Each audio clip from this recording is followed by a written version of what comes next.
Hey guys, in this video we're going to talk about the Akai MPK249.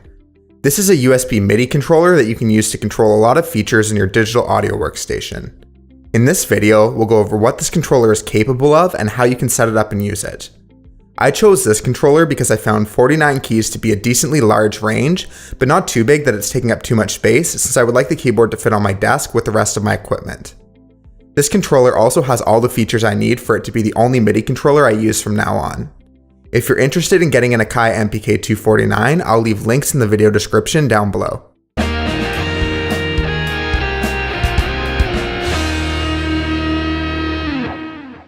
Let's get started with the unboxing.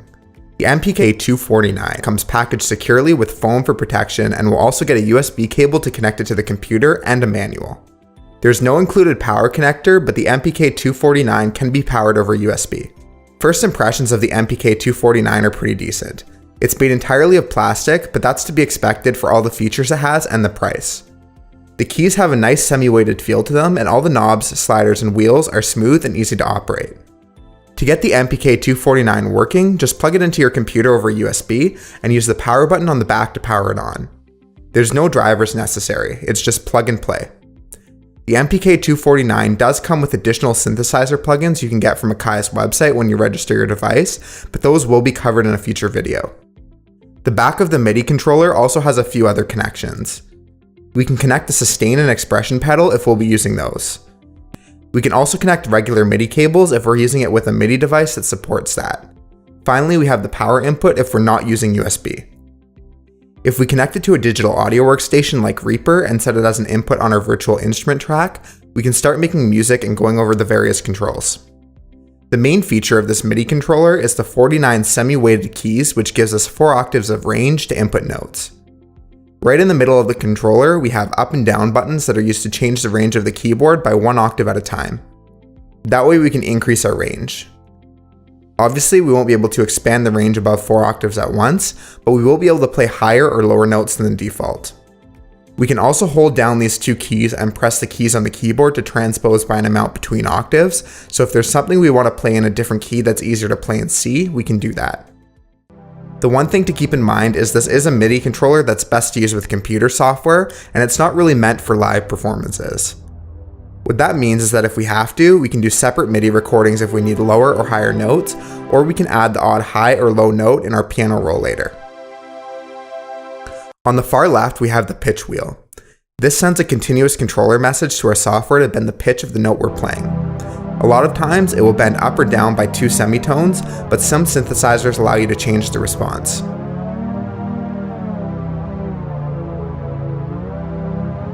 The modulation wheel is to the right. Some synthesizers have a modulation control that allows you to change the sound on the fly and record those changes as a MIDI signal from this control input.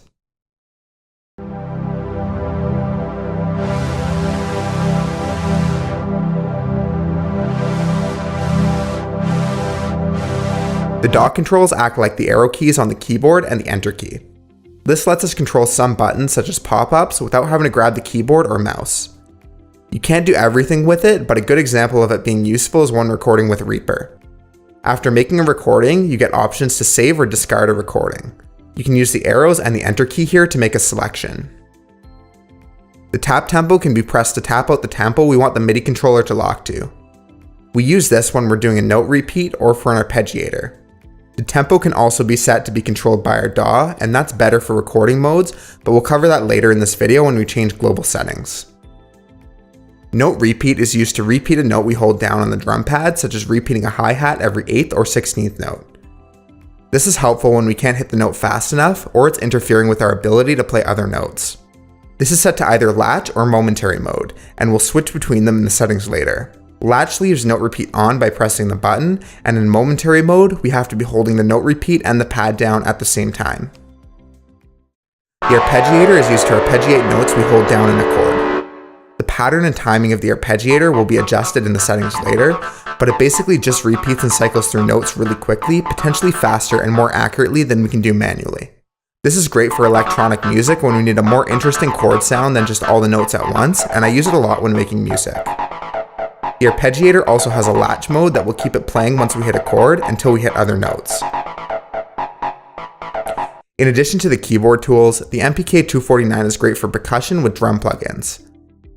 It has 16 programmable drum pads with velocity sensitivity and aftertouch, and there are 4 banks to switch between, giving us control of 64 MIDI input notes or allowing us to change the position of each note. The full level button to the left turns on full level mode, which basically makes every pad output at the maximum velocity of 127. This is good for when you want all the sounds produced to be exactly the same, and there definitely are situations where you would want to do that. 16 level works a little different. It sets every pad to the same note, which is the last pressed note. Then it sets each pad to a different velocity. The middle of the controller has the tools to adjust the mode between preset, edit, global, and program change. The screen at the top lets us adjust the options. We scroll through the options with the arrow keys to the right of the screen and make changes with the scroll wheel to the right. We can save these changes by pressing the enter button, which is done by pressing down on the scroll knob. One thing I really like about this controller is the transport options. This gives us tools to rewind, fast forward, play, stop, record, and turn on looping. All these tools are accessible from a regular keyboard and mouse, but having them on the MIDI controller makes it easier, especially if the MIDI controller takes up most of the desk. Another button we have here is the preview button. The preview button allows us to change settings, for example, the faders or the switches to the right, without sending a signal to our software. That way, if it's different from where we left it last, we can change it back without changing the control input. This can also tell us what continuous controller number we are working with. On the right side of the MPK249 is the control bank. Top has 8 knobs for controlling settings like knobs in a plugin or panning. Below we have faders, which are often used for volume level. At the bottom there are switches. These buttons act as continuous controllers, and you can program your software to use them for different purposes, such as arming a track for recording, muting, and soloing. The last thing is, these can also be used to change the time division for a note repeat and arpeggiator by pressing the time division button. Let's talk about how we can create new presets with the MPK249. First, we need to save our preset to a new slot. There are 30 slots by default, and we can overwrite some of them. Don't worry about this too much, since there is a way to reset everything to factory defaults if it gets messed up. First, make sure we're in preset mode by pressing the preset button for the modes in the middle. It will be lit up when in that mode. We'll choose a preset and start with 25 generic. Scroll to that preset and press the scroll knob to select it. Then we'll start by saving it to a new slot. To enter save mode, press the right button below the scroll wheel. We'll see Save To is flashing. Use the scroll wheel to change what slot it's saved to. I'm changing it to slot 1, so it's the default when we start up the MIDI controller. Just scroll to that slot with the knob. Now we'll rename it. I'll mostly use this controller with Reaper, and I want to set up for that, so I'll rename it to Reaper. To start renaming, press the down button. Now we can use the left and right arrows to select the active letter. We'll use the scroll wheel to select the character for each active letter. We'll find our blank space all the way to the left, followed by numbers, capitalized letters, and small letters. When we're done renaming, press the knob to save everything. With our preset saved, we can work on editing it some more to customize it to our needs. To edit, we just need to enter edit mode. The edit button is found just to the right of the preset mode button. When we're in edit mode, we can press any button, pad, key, fader, or knob on the controller and it will become active. This means that now we can use the controls on the screen to change the data that the controller is sending. Starting on the far left, we have our pitch wheel. All we have here is that it's sent over the common MIDI channel instead of an individual channel. The MIDI to DIN being off tells us it's not being sent out over our traditional MIDI cables and that it's only going over USB. Next, we have the modulation wheel. Once again, it's set to MIDI common. This time we have the type of control and it's set as continuous controller. Continuous controllers allow us to make changes to controls in our DAW, whereas the note is used to input MIDI notes. At the bottom, we have the continuous control number, which is basically a mapping number for MIDI that this continuous controller is sent to. We can see it set to CC1, which is the MIDI standard for a modulation wheel. There are others that have these standards as well, such as volume, pan, expression, and sustain. At the bottom, we have our min and max. MIDI controls are sent out as a signal from 0 to 127, and this is showing that it's sending out the full range. At the top, we can see we have a page 1 indicator telling us there's more options on the next page. We'll see this with other controls as we go along. To change pages, use the left and right arrows. These are the arrows we used earlier to control the MPK249, not the dot control arrows. On the second page, we have the option to send it over the MIDI cables. The next set of options are for the dot controls. These are set to keyboard inputs, and we can choose what keyboard inputs they are if we need to remap them, such as to a tab key. The default is the arrow keys and the middle being the enter button, which I find works well, so I'm keeping it like that, but you can change it just like the others if you need to. Next is the tap tempo button. This allows us to manually set the tempo, time division, gate, and swing. We'll talk more about the tempo later when we work at the global settings. With note repeat, we get the same time division, gate, and swing controls. We'll also get the option to change between momentary and toggle. In momentary mode, the note repeat is enabled when we're holding down the note repeat button and the pad on the controller. In toggle mode, pressing the note repeat button turns it on or off. For the arpeggiator, we can change the pattern of the notes that we'll use, the octave range, gate, and the swing. On the next page, we can control the timing pattern for the arpeggiator. First, we can choose to have the pattern on, then below we can choose the pattern length that it will repeat. At the bottom, we use the arrows to scroll back and forth through the time values and set it to a note or a rest. The star indicates a note and the underscore indicates a rest, so we don't need to have constant notes from the arpeggiator and we have a lot of control over the pattern. Now we'll get into working with the pads. The pads are all set as notes to USB channel 10, which is the standard for percussion. Below we can change the note and whether or not we have aftertouch on. Aftertouch is a control we get with pads. It's a pressure measurement that's sent with a MIDI after the initial note press. We can use this with some digital audio workstations to map it to a certain control and change it as we vary the pressure. The second page gives us the option to send it over the MIDI cables and adjust the pad color. Both the on and off colors for each pad can be changed. The Akai MPK249 has 16 drum pads, but we can switch between 4 banks of pads. Each pad from each bank has separate controls that can be changed. In some cases, I like to set each pad bank to one of my most used VST instruments based on its MIDI mapping. This allows you to rearrange the notes on the pad so that you're hitting a certain part of the drum kit on each pad, even when different plugins have a different mapping.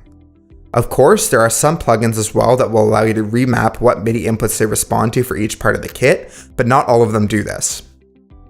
Next up are the transport buttons. This includes the loop, backwards, forwards, stop, play, and record buttons. They're all set to MMC/MIDI, which is a MIDI machine control message.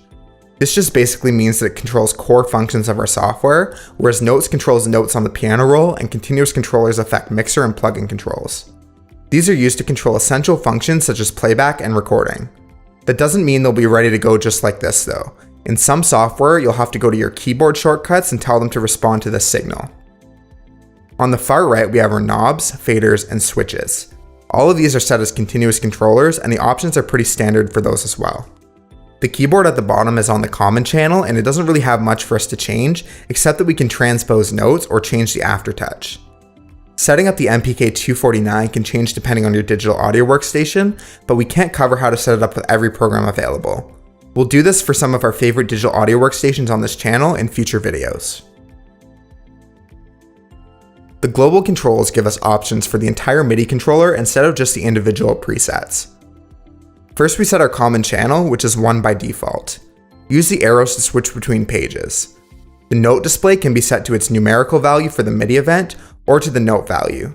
I prefer to leave it as note. Next are the keyboard curve controls. A high number makes it easier to reach the highest velocity, and a low number makes it harder. This can be used if you find you're constantly maxing out your velocity and want to change that so that only really hard presses max the velocity. Gain and black-white change the key sensitivities.